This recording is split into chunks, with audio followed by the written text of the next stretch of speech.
Okay.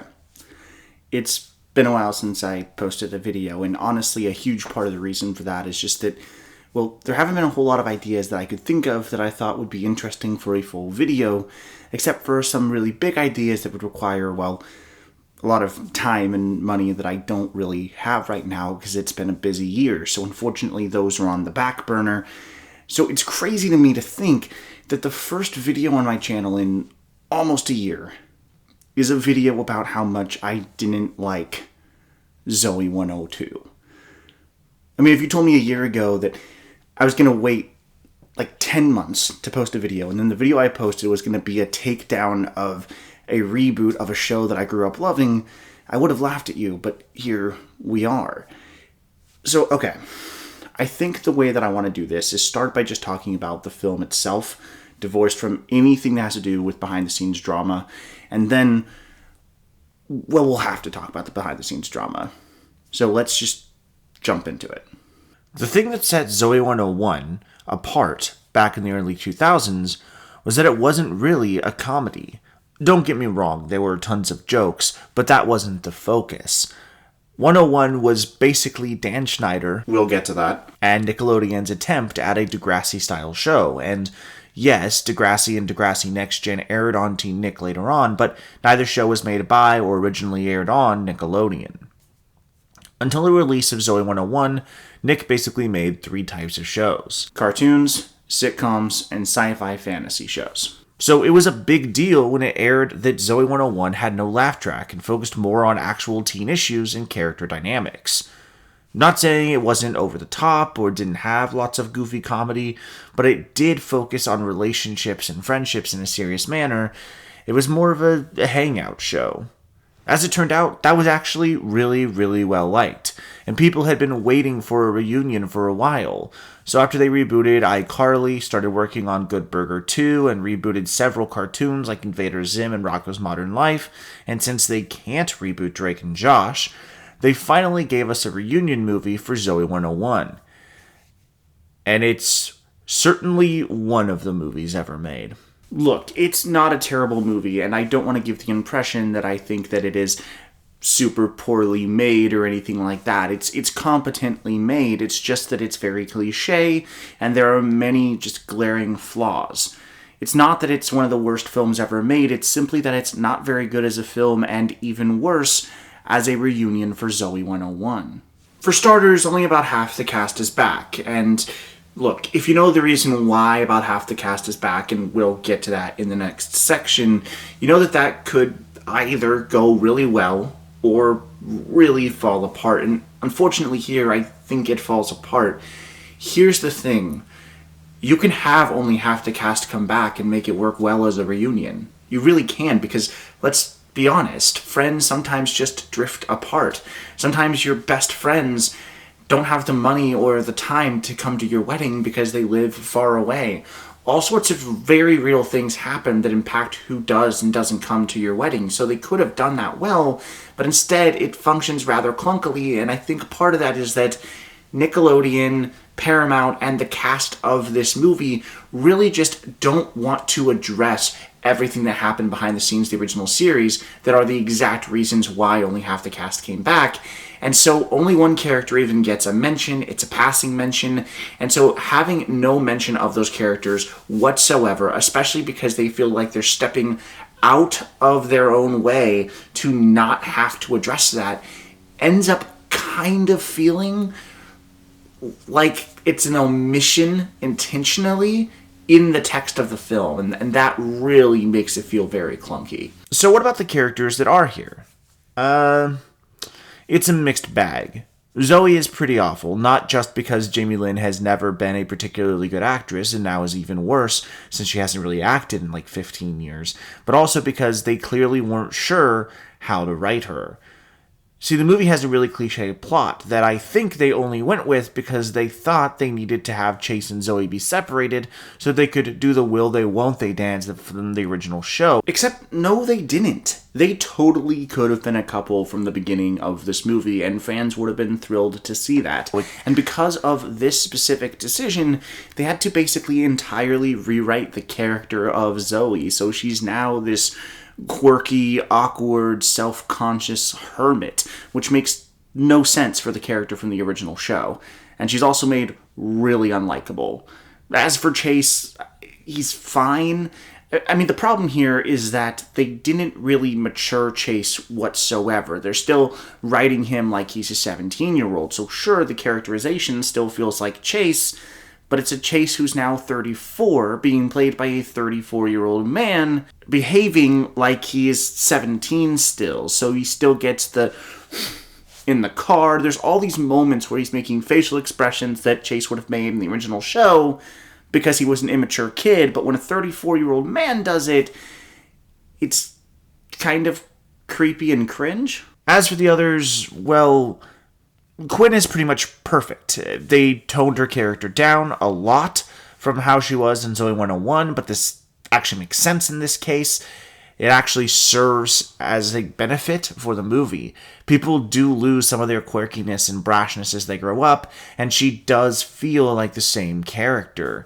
I'd actually have preferred the film focus on her. Logan is a strange one. While watching the movie, I was really unhappy with his characterization because I felt he was a totally different character than he was in the original show. And I do sort of still feel that way. Okay, the thing that's changed for me is that the more I've thought about it, I do feel like Logan's character arc was basically entirely centered around learning he was a dick, which happens when he falls for Quinn. So he was going to need to be pretty different in the reunion. They definitely could have done it much better, but it's not awful. Michael is actually perfect. I think he's the best one here. He's able to recapture the character perfectly, and he's still super funny. Too bad he's barely in it and has no voice for most of it. That leaves us with the last two returning characters.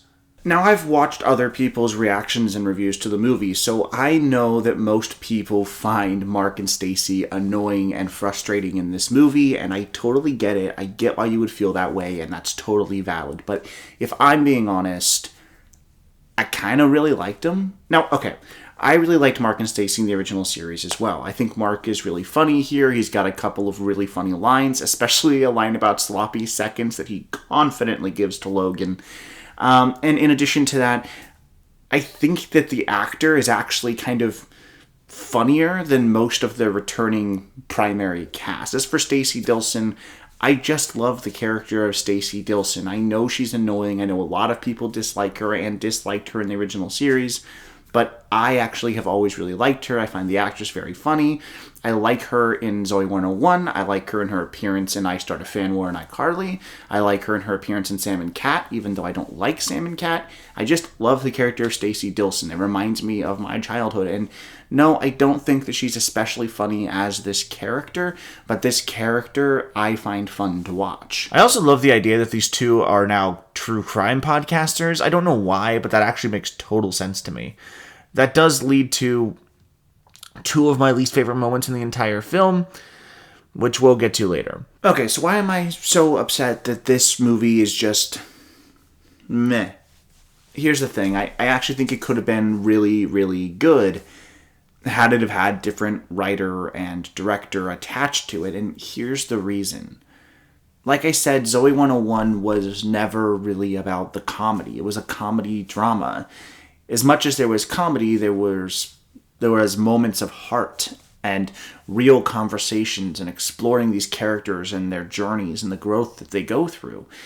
And yes, it was all done in a very kiddie way, but now that they're adults, now that they are coming back in a high school reunion, we could have actually mined the melancholia of high school reunions. We could have actually had these characters sit and have real human moments of connection with both comedy and drama, tears and laughter, the way that so many high school reunion movies actually work, right? Think about films like The Big Chill or American Reunion or even 10 Years. We all relate to these movies because we can all relate to the feeling of looking back on our youth, reminiscing with friends about the things that happened, thinking about our first loves, thinking about our first losses. We can all relate to that, and we all have different journeys we've gone on since high school and taking these characters that we watched every week on TV as kids, and so we have that built-in connection with, and we already feel like we kind of went to high school with them, and then doing that kind of movie with them would have elevated it to the next level. And with people that make independent comedy dramas coming on instead, we could have had something really amazing. We could have had something for a smaller budget, right? Because streaming services don't really display their budgets, but it's safe to say somewhere between $7 and $10 million. And for a lower budget, we could have had a film that looked better, sounded better, had better sets, better costuming, better lighting, right? So much of why this movie doesn't work is that it looks cheap because it was shot like a throwaway rom-com when it could have simply just been shot as a good, low-budget, like almost independent comedy drama with this cast and mine the melancholia of high school reunions, which would work perfectly for this property. This property and these characters lend themselves to that, and they didn't do it. For one thing, Zoey and Chase did not need to be separated. They could have been together the whole time, and if we were going to have them be separated, they could have just used that to mine really good comedy and drama. They could have dwelled in the bittersweet reality of high school loves fading and falling by the wayside and never fully leaving you. Chase could have had a real moment of reflection with Michael and Logan. Zoey could have had one with Quinn. We could have actually explored in a realistic and meaningful way how high school relationships usually fall apart once we enter the real world. But nope. We get a couple scenes of bad comedy and one scene of really generic and badly written drama. Logan and Quinn could have actually been shown to be struggling with the wedding, the minor plot about how she didn't want a big wedding and is upset that Logan is giving her one and is stressed about it. Like, that could have been an actual subplot that was explored through both comedy and drama. It could have been a running joke that Stacy and Mark are now the normal couple who's happy. It could have been a high school reunion so he could be inside the halls of PCA again. There was a lot of potential for an emotional roller coaster that delivered laughs and tears and made us feel the way we felt when we were kids, and instead we got this cookie-cutter rom-com that looks like no one actually gave half a crap. And that, unfortunately, leads us to the things that make it just feel like they're unnecessarily and intentionally kicking fans into no-no square. So first of all, the finale of Zoey 101 ends with Zoey and Chase together, Quinn and Logan together. They already got their happy ending. We don't need them to undo that happy ending so they can recreate that happy ending, because it's never going to feel the same or as satisfying as it felt when we were kids watching the original series and they already got that happy ending. But they could have undone that happy ending if they had had writers and a director who could actually explore these concepts and ideas and make a film that feels like it justifies these characters no longer being together. But it doesn't really. It kind of just rehashes the finale badly. Also, there's an exchange in this movie that made me incredibly angry. And there are not many things in a reunion movie that will make me actually angry. This moment did. They're sitting at the bar, they're having a conversation, they discuss PCA, and someone says it's sad what happened to it, to which we find out as an audience that PCA was closed down after they all graduated because it was never an accredited school, and the principal was actually stealing money so he could go gamble. And now all of the main characters are in a ton of debt. Who was this for? Who was this for? Because the whole movie is selling itself on nostalgia. Like, it's clearly only made for people that are fans of the original. What fan of the original wants that information? Also, the stinger of this film is a serial killer joke that has absolutely nothing to do with the cast of the original movie, which is the kind of thing that would work just fine in a good film, but is very annoying in a bad one. Also, not that it really matters, but this phone looks dumb and makes no sense. Look, not everything here is bad. Like I said, some of the actors are pretty good, and some of the characters are well done. There are a few scenes that work really well. The karaoke scene is pretty funny, and the PCA scene at the end is really cute, even if it's robbed of some of its emotion because the film didn't properly set it up. It was really nice to revisit some of these characters. I just wish it had been done in something that had more love put into it. Okay. So now I have to talk about the other side of this. The behind-the-scenes drama that makes this really uncomfortable to watch and mars the film beyond redemption. For those unaware, the reason Nicole left the original series after season 2 is because the actress that played her, Alexa Nicholas, was being abused on the set. In season 1, Zoey has 2 best friends, Nicole and Dana, played by Kristen Herrera. After season 1, Kristen was fired for being physically abusive to Alexa.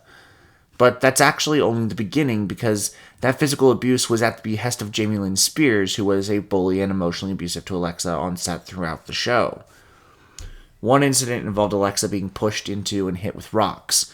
This was brought up many times to the showrunner, who told Alexa and her mom that she wasn't the star and needed to just shut up and deal with it. After Dana was written off the show, they brought in Victoria Justice, who was friends with Alexa until they fought over a boy and she became friends with Jamie instead, which led to her also bullying Alexa. One story from this time includes Alexa, who, reminder, was 13 at the time, being led by a PA from the show into Jamie's trailer where Britney Spears jumped out and attacked her. This story has been contested by Jamie, but we know it absolutely did happen because Britney admitted that it was done and apologized. After being physically assaulted on set, and Dan Schneider telling her to suck it up and stop causing problems, she left the show. Okay, but they were just kids, and people should be allowed to grow and learn and change and evolve over time. Totally, absolutely, I agree with you. But here's the thing. Jamie Lynn Spears has repeatedly shown that she is not interested in changing or growing or being different. She has repeatedly lied about the events that happened, saying that none of them were true. Then she wrote a book claiming that many of the things that Alexa has claimed that she did to her, Alexa actually did to Jamie. Except we know that's not true, because other people who were on set have taken Alexa's side and said these absolutely did happen, including Britney Spears saying that yes, she absolutely did commit the crime that Alexa has accused her of. So, yeah, Jamie could have apologized. She could have made good. She could have learned and grown as a person, and we wouldn't be having this conversation, but unfortunately, she hasn't. For years, the cast refused to invite Alexa to reunion shoots, reunion lunches, anything at all that had to do with Zoey 101, specifically because Jamie didn't want her there. In addition to this, Jamie did this weird music video thing that's basically an attempt to get her career back on track and save her reputation, where she sang the Zoey 101 theme song and brought back a bunch of the cast. She told the old cast members there was a Nickelodeon project as a way to drum up support for Zoey 101 as a remake. Except, nope, it was not. She lied to them. She also didn't pay them, but did pay a bunch of random influencers to come be in it. They were also just treated horribly on set. Because of this, Paul Butcher, who played her brother Dustin, has publicly stated that he stands with Alexa and that he has no interest in doing anything that involves Jamie. And true to his word, he is absent from the new movie. Victoria Justice didn't return for the movie, though she hasn't given a concrete reason for her absence. It seems pretty likely to me that she didn't return because of the on-set drama. Based on what I've heard about her, it seems like she has changed and is a pretty cool person, so I almost wonder if she just doesn't look fondly at that show and those memories and those experiences and just doesn't want to get sucked back into all of that drama. Kristen Herrera is also not back, which honestly I don't know why, because she was in the All That episode that had Zoey 101 reunions in it and hangs out with the cast regularly. Another thing that makes this project feel icky. Everyone is just cool with her despite her behavior that she was fired for. She says she was offered a role but turned it down to focus on her child. I have no reason to disbelieve that, and I hope she's a different person now and in a happy place. I'm not trying to cancel all of these people for things that they did as teens. I don't really believe in doing that, but I do believe that if you repeatedly caused harm to the same people, and those people have talked publicly about the trauma they experienced and the ways that that shaped their life, you do owe them some sort of apology, and you do have to own those actions, which unfortunately Jamie and much of the cast has refused to do. And I think that's a problem, and that's what mars this movie. Of course, none of this would have happened if it wasn't for Nickelodeon, a giant greedy corporation that refused to protect children, and a showrunner/producer who wanted to take advantage of those children. Look, Dan Schneider has been accused of a whole bunch of unsavory stuff that I'm just not going to dive into here, but I will dive into direct accusations from these people. So let's do that. Alexa Nikolas has talked openly about a number of different things she experienced on set. In addition to the comments we referred to earlier that Dan Schneider made to her, there were also a bunch of other things, like, for instance, the fact that he was always present during wardrobe fittings, in which they were in a small trailer with just a single curtain between them as she changed into different outfits. He gave commentary, and then he would always ask for the Polaroids. In addition to that, there was a scene in which her character, Nicole, is supposed to be trying to open a jar of goo, and the goo splashes Jamie Lynn on the face.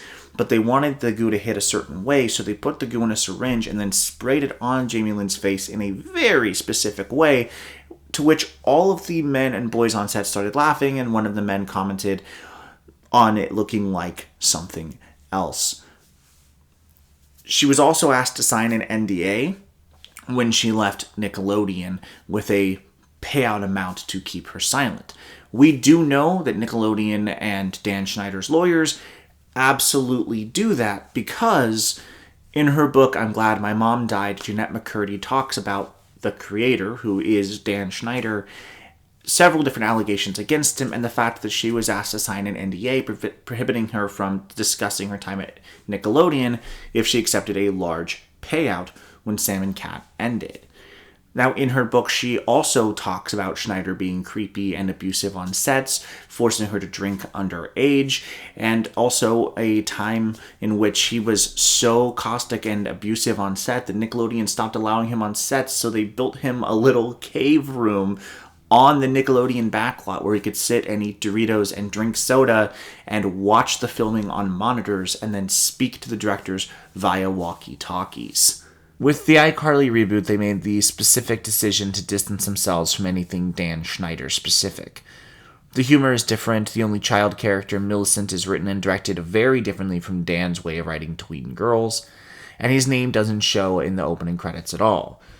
Zoey 102, however, proudly displays his name, and even includes one of those famous Dan Schneider foot fetish jokes. It doesn't want to move past the legacy of abuse the original show is now swamped in. It wants to revel in that history, and it makes it feel really gross. I think the vast majority of fans actually would have preferred to see Paul Butcher, Alexa Nikolas, and maybe even Victoria Justice return than Jamie. Them being gone and a known abuser not only coming back, but being the star of the movie, and everyone in the cast just doing the nostalgia-bait interviews about them with warm, fuzzy feelings of all the times that they had on the original, actively ignoring and playing down the abuse that occurred from and in front of them, makes it feel like an ode to getting away with horrible behavior because you're famous. It kind of just makes me not want to watch anything that any of these actors do again. So if you're still watching this, you might be asking, why did I even bother to watch this movie in the first place with all of this knowledge? And here's the honest answer. Zoey 101 is a really special show to me. See, I was also bullied and abused ruthlessly by kids when I was a kid. Just like Alexa, who played Nicole, who was my favorite character. And when I was a kid, my parents didn't really have cable, but my grandparents did. And I would go stay with my grandparents a lot. Just, to get away and spend time with them because we were close. And when I would go over there, it was like getting an escape. They lived a couple towns south of us, so I didn't really run into kids from school. I could just go have fun with my grandparents. And then at night, I would stay up really late in the spare room I was in watching TV on the little tube TV in the spare room. Disney Channel, Cartoon Network, and especially Nickelodeon. And Zoey 101 was one of my favorite shows. I watched it all the time. I vividly remember the night that Spring Breakup aired. And they used to air Zoey 101 in the middle of the night. There's reruns of it. And so I would stay up really late in the spare room, and I'd have the volume down low so that, I wouldn't wake anybody up, and I would watch it and drink a Dr. Pepper. And so we're coming up on the 1-year anniversary of my grandma passing. And I'm still having a really hard time with it. And I just wanted an escape. like I had when I was a kid. I wanted to go back to PCA and to these characters that I grew up with and check in with them and have a laugh with them and experience their lives with them again. And so I stayed up till midnight when it dropped, and I watched it with a Dr. Pepper with the volume down low, specifically so I wouldn't wake people up. And I watched it on my computer screen so it was still small, with all the lights out. I did everything I could to set this up to bring me back to when I was a kid. But it didn't. And it could have. But it didn't, because at every decision, at every corner, Nickelodeon prioritized the almighty dollar over healing past dramas, over taking care of child actors, over making a good film that fans could feel honored by and like their time and their passion wasn't misplaced. Because this film could have been really, really special. They could have actually had the cast of this movie talk about what happened on the original set and what they learned. They could have tried to get some of the original cast back, solving scheduling conflicts. That's really what was happening with Victoria Justice. And they could have had the cast talk about these things openly. They could have written in something for Alexa Nicholas, who probably would have said no anyway, but they could have tried. They could have made that effort. They could have had the cast make the effort. Nickelodeon could have made the effort. It would not have taken much. But they didn't do it. And so it really makes me sad and pisses me off that this thing, there was an escape from me from bullying and abuse as a kid. Not only was the original set a thing for that, but the legacy of it has now been so tarnished, not only by the behavior of those children stars, not only by the behavior of the creator and of the network, but by the fact that they were able to reboot this, just cut out the people who won't come back because either they were abusive or they were abused, pretend that they just never existed, sweep it under the rug, and focus the project on an abuser when nobody wanted her in the movie anyway. And if they had written her out, the entire rest of the cast would have come back. And the fact that they didn't even address what happened just shows exactly where their mindset was. And again, look, I watched the movie. I wanted to love it regardless of all of those things, and I still didn't. Zoey 101 is one of my favorite shows. It always will be. Zoey 102 doesn't work. Doesn't work as a film. It doesn't work as a reboot. I would love to see, though, a Nicole 101 or a Dustin 101. Thanks for watching. If you enjoyed this, please like, subscribe, share, hit that little bell. I will be back soon, I promise, and it will be a happier video about a happier topic, because I don't like doing sad on this channel. I like doing happy. I like bringing y'all joy. Alright, so hit that bell, subscribe. I'll see you next time.